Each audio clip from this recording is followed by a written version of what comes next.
Hello, Holy Trinity, and happy Thursday. Some of you may have heard we're replacing a transformer tomorrow, and so their power is going to be out in the office. And so I was looking through the freezer just to, make sure there's nothing in there that's not going to go bad if we're out without power for a few hours. And look what I found. Broccoli. This actually goes back to the days of coffee and broccoli, when the fresh broccoli was going bad and we thought maybe we'd need to use some frozen broccoli. So, along with my coffee, this is Coffee and Broccoli Thursday, coming to you from my office.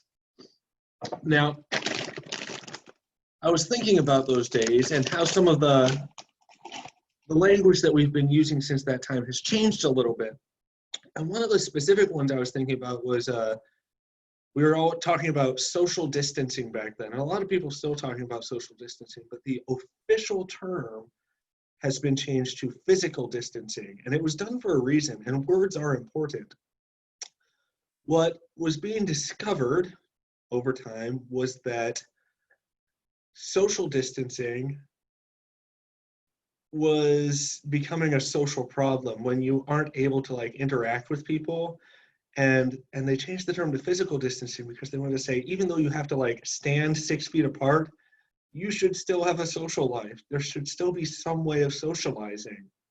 We don't want you to be socially distant from each other, even while you're physically distant. And that's actually part of why Coffee and Broccoli got started, was because we wanted to be present to you. We wanted to be able to communicate with you. We wanted to be able to socialize with you even while we were physically distant. I don't know what I'm going to do with this broccoli. It's good, still good broccoli. In the reading at Mass today, the Old Testament reading from Ezekiel, it talked about him covering his face, and I had to laugh a little bit. It's like, oh, another reading that's related to the pandemic, face coverings. The reason Ezekiel was told to cover his face by God was actually deliberately a symbol of not wanting to be seen and not seeing other people.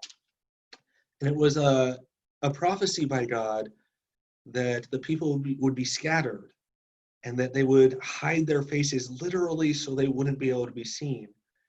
And that sort of hiding of the face creates social distance. It creates that distance between people, that hiding from each other. And we sort of have to deal with that in this time. I mean, masks, they're necessary. We need to keep each other safe, keep ourselves safe. But one of the very unfortunate side effects is it makes it hard to communicate when you can't see somebody else's face and whether they're smiling. All those facial expressions that we rely on for being socially interactive have been taken away from us to a large extent. And so I encourage you, be safe, but find ways to be socially present, not socially distant. Be physically distant, yes, but be socially present even when you're at a distance. Find ways. I lived in Italy for 5 years, and I learned a lot about how to talk with your hands and how to say things, and when you're upset with somebody, and what is this guy doing? Find ways to communicate and to be socially connected, even while being physically distant and wearing a mask and being safe. Keep socially connected.